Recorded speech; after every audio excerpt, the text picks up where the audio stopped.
اب سورۃ العنکبوت کا آغاز ہے، مکی ہے، ہجرت سے پہلے نزول ہوا۔ قرآن پاک کی ترتیب کے اعتبار سے اس کا نمبر 29 ہے اور نزول کے اعتبار سے اس کا نمبر 85 ہے، 85۔ اس میں 69 آیتیں ہیں اور 7 رکوع ہیں۔ عنکبوت مکڑی کو کہتے ہیں، مکڑی جو کیڑا ہے۔ اس سورہ مبارکہ میں مکڑی کا ذکر ہے، اسی مناسبت سے اس کا نام ہے سورۃ العنکبوت۔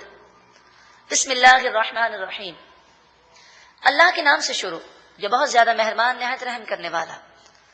الف لام میم، حروف مقطعات جن کے معنی اللہ جانے اور اللہ کی عطا سے اس کے محبوب جانتے ہیں۔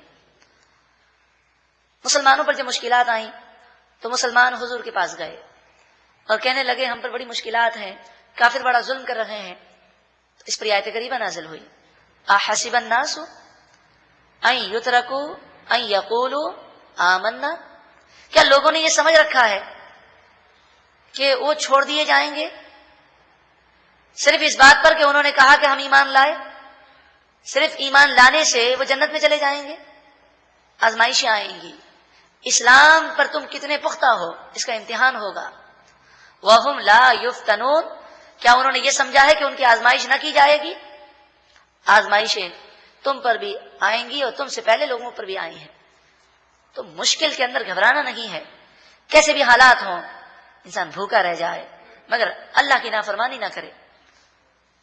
وَلَقَدْ فَتَنَّ الَّذِينَ مِن قَبْلِهِمْ، بے شک ان سے پہلے لوگوں کی ہم نے آزمائش کی۔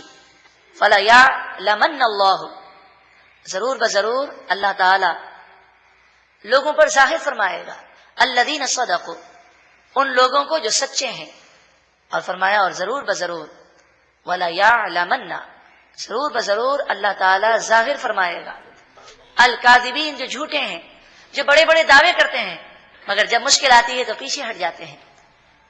جو اپنے دعوے میں سچے ہیں ان کو اللہ تعالیٰ ظاہر فرمائے گا اور ان کے درجات بلند فرمائے گا۔ دعویٰ تو ہمارا بھی ہے، غلام ہیں، غلام ہیں، نبی کے غلام ہیں، غلامی رسول میں موت بھی قبول ہے۔ یقیناً ہر مومن کی یہی صدا ہونی چاہیے، مگر سوال یہ ہے کہ کیا حضور کی سیرت، حضور کی سنتوں پر عمل کرنے میں دنیاوی کوئی مشکل آتی ہے، کوئی کاروباری بظاہر نقصان نظر آتا ہے جھوٹ سے بچنے میں، حرام سے بچنے میں، تو کیا ہم یہ قربانی دینے کو تیار ہیں؟ کیا ہم حضور کی سنتوں پر عمل کر کے لوگوں کے تانے برداشت کر سکتے ہیں؟ موت بھی قبول ہے تو کیا وہ تانے برداشت نہیں کر سکتا؟ بس مومن تو یہ ہے کہ وہ یہ کہتا ہے کہ اگر سارے دنیا کے لوگ روٹھ جائیں مجھے اس کی پرواہ نہیں، بس میرا رب مجھ سے ناراض نہ ہو، میرے محبوب مجھ سے ناراض نہ ہو۔ ام حسب الذین یعملون السیئات ان یسبقونا، جن لوگوں نے گناہ کیے کیا وہ یہ سمجھتے ہیں کہ وہ ہم سے آگے نکل جائیں گے، ہمارے عذاب سے بچ سکیں گے؟ ساء ما یحکمون، وہ بہت ہی برا سوچتے ہیں، بہت ہی برا فیصلہ کرتے ہیں۔ من کانا یرجو لقاء اللہ، جو کوئی اللہ سے ملاقات کی امید رکھتا ہو، فإن اجر اللہ لآت، پر بے شک اللہ تعالیٰ نے جو اس کے لیے مقرر کیا وہ ضرور اس کے پاس آئے گا۔ وَهُوَ السَّمِيعُ الْعَلِيمُ، اور اللہ سننے والا، علم والا ہے۔ یعنی جو اللہ سے ملاقات کی امید رکھتا ہے، نیکی کرتا ہے، تو ضرور اسے نیکی کا صلہ دیا جائے گا۔ وَمَنْ جَاهَدَ، اور جو کوئی دین اسلام میں کوشش کرے، اللہ کی رضا حاصل کرنے کے لیے کوشش کرے، فَإِنَّمَا يُجَاهِدُ لِنَفْسِهِ، تو وہ خود اپنے نفس کے بھلے کے لیے کوشش کرتا ہے۔ نیکی کا بھلا خود ہمارا ہے، ہم نیکی کر کے کسی پر احسان نہیں کرتے بلکہ خود اپنے لیے دنیا اور آخرت میں آسانی پیدا کرتے ہیں۔ ان اللہ لغنی عن العالمین، بے شک اللہ تعالی سارے جہان والوں سے بے پرواہ ہے، وہ کسی کا محتاج نہیں، اسے کسی کی عبادت کی حاجت نہیں۔ والذین آمنوا وعملوا الصالحات، اور وہ لوگ جو ایمان لائے اور اچھے عمل انہوں نے کیے، لنکفرن عنہم سیئاتہم، ضرور بضرور ہم ان سے ان کی خطاؤں کو مٹا دیں گے۔ وَلَنَجْزِيَنَّهُمْ أَحْسَنَ الَّذِي كَانُوا يَعْمَلُونَ، اور جو انہوں نے اعمال کیے اس میں سے سب سے اچھے عمل کا ہم انہیں بہت اچھا صلہ دیں گے۔ وَوَصَّيْنَا الْإِنسَانَ بِوَالِدَيْهِ، وَوَصَّيْنَا، اور ہم نے وصیت فرمائی، اللہ تعالیٰ موت سے پاک ہے، وہ ہمیشہ ہمیشہ رہنے والا ہے۔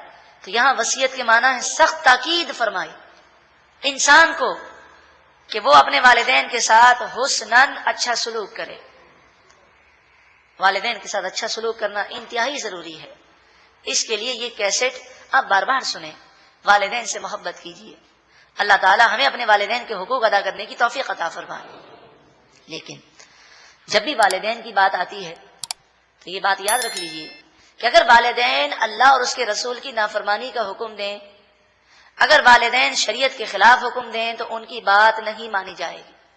مثلا والدین کہیں کہ بیٹا جھوٹ بول دو، یہ نقلی مال ہے اسے اصلی بتا کر بیچو، یہ میڈ ان جاپان لکھا ہے مگر یہ حقیقتاً جاپان کا نہیں ہے، یہ جعلی اس پر مہر لگی ہے، تم کسی کو مت بتانا، تو ایسی صورت میں باپ اور ماں کی باتیں نہیں مانی جائیں گی، کیونکہ اللہ اور اس کے رسول کی نافرمانی میں کسی کی فرما برداری نہیں ہو سکتی۔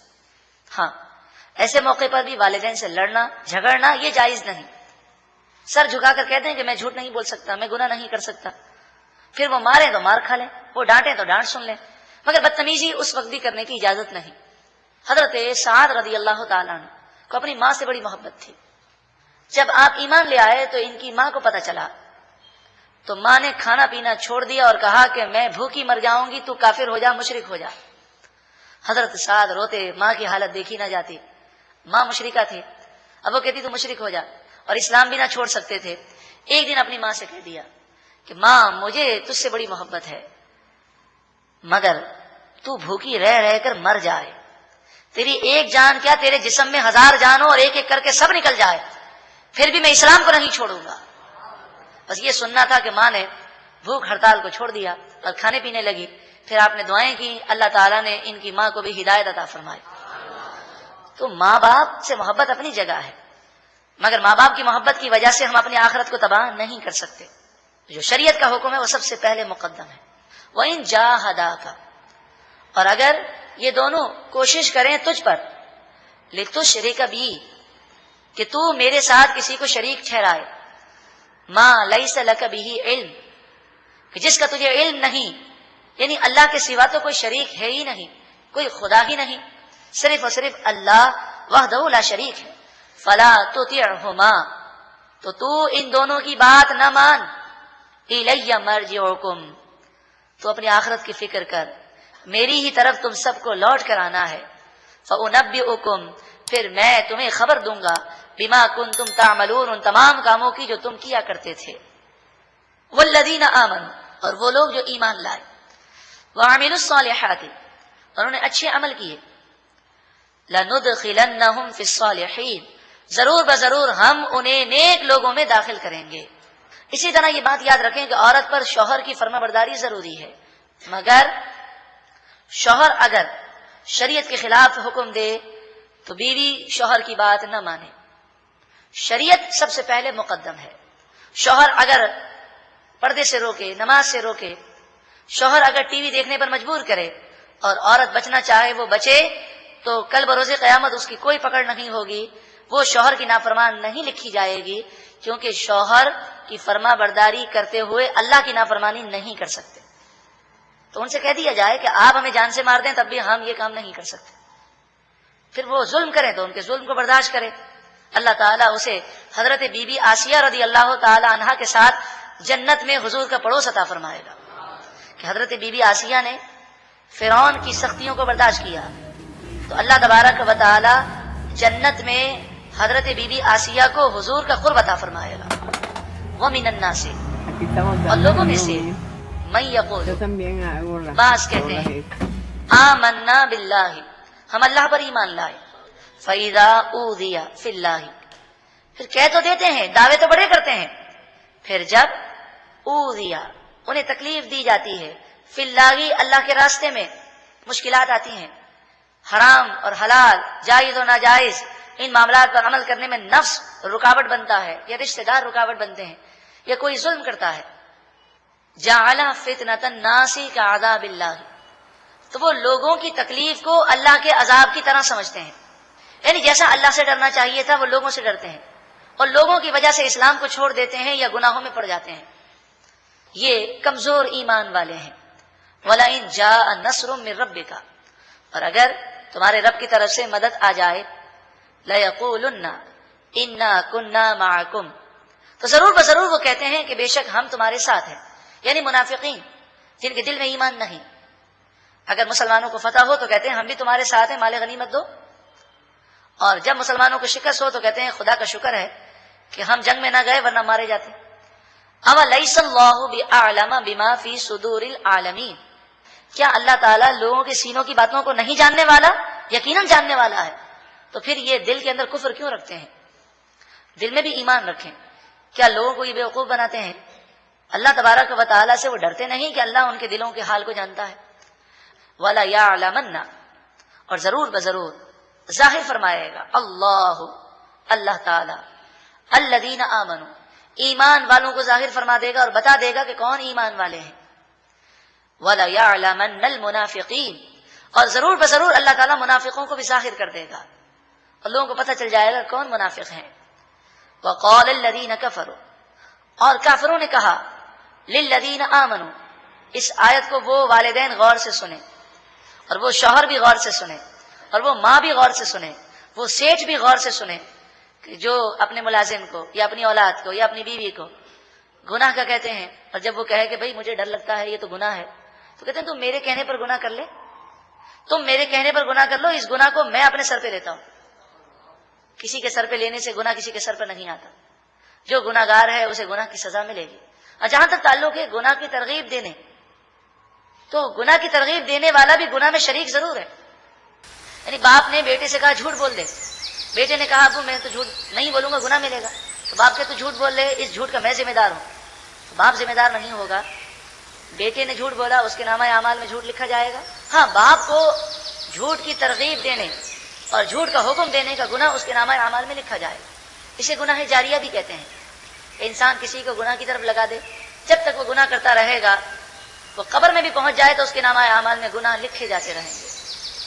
وقال الذین کفروا، اور کافروں نے کہا للذین آمنوا، ایمان والوں سے، اتبعوا سبیلنا، ہمارے راستے کے پیچھے چلو۔ تو مسلمانوں نے کہا کہ بھائی ہمیں ڈر لگتا ہے، ہمیں شرک اور کفر کرتے ہوئے اللہ کا خوف آتا ہے، ہم اللہ کے عذاب سے ڈرتے ہیں۔ تو کافروں نے کہا وَلْنَحْمِلْ خَطَايَاكُمْ، ہم تمہاری خطائیں اٹھا لیں گے، اس بوجھ کے ہم ذمہ دار ہیں۔ فرمایا یہ دوسروں کے بوجھ کیا اٹھائیں گے، یہ خود کل بروز قیامت ہلاک ہو رہے ہیں۔ وَمَا هُمْ بِحَامِلِينَ خَطَايَاهُمْ مِنْ شَيْءٍ، وہ ان کی خطاؤں میں سے کچھ بھی نہیں اٹھا سکے، خود ان کا بوجھ ہی تباہ کرنے کے لیے کافی ہے۔ اور جس نے ان کے کہنے پر گناہ کیا وہ گناہ سے معصوم نہیں ہوگا، محفوظ نہیں ہوگا، بری نہیں ہوگا، اس کے نامہ اعمال گناہوں سے گندے ضرور ہوں۔ انہم لکاذبون، بے شک یہ لوگ جھوٹ بولتے ہیں، یہ کسی کے گناہوں کو اٹھا کر اسے پاک نہیں کر سکتے۔ ولا یحملن، اور ضرور بضرور یہ بوجھ کو اٹھائیں گے، اثقالہم، ان کے بوجھ کو اٹھائیں گے، مگر یہ بوجھ کون سا ہوگا کہ سامنے والے کے گناہ میں کوئی کمی نہ ہوگی، بلکہ یہ بھی گناہ میں شریک ہوں گے اور دونوں کو برابر برابر گناہ ملے گا۔ وَأَثْقَالًا مَعَ أَثْقَالِهِمْ، اور ان کے بوجھ کے ساتھ وہ اور بوجھ بھی اٹھائیں گے اور ذلیل و رسوا ہو جائیں گے۔ وَلَا يُسْأَلُنَّ يَوْمَ الْقِيَامَةِ عَمَّا كَانُوا يَفْتَرُونَ، اور ضرور بضرور کل بروز قیامت ان سے ضرور پوچھا جائے گا ان باتوں کے بارے میں جو جھوٹ بولتے تھے، جو لوگوں کے ذہنوں کو خراب کرتے تھے، ان سے پوچھا جائے گا کہ تم نے جھوٹی باتیں لوگوں کو کیوں بتائیں اور تم نے انہیں دین سے دور کرنے کی کوشش کیوں کی۔ ان تمام باتوں کا خلاصہ یہی ہے کہ ہم کسی کی باتوں سے متاثر نہ ہوں، ہم وہ دیکھیں جو اللہ کا حکم ہے، جو رسول اللہ کا حکم ہے، وہ زندگی گزاریں جس کے مطابق صحابہ اور بزرگان دین نے زندگی گزاری۔ اللہ تعالی ہم سب کو عمل کی توفیق اور سعادت عطا فرمائے۔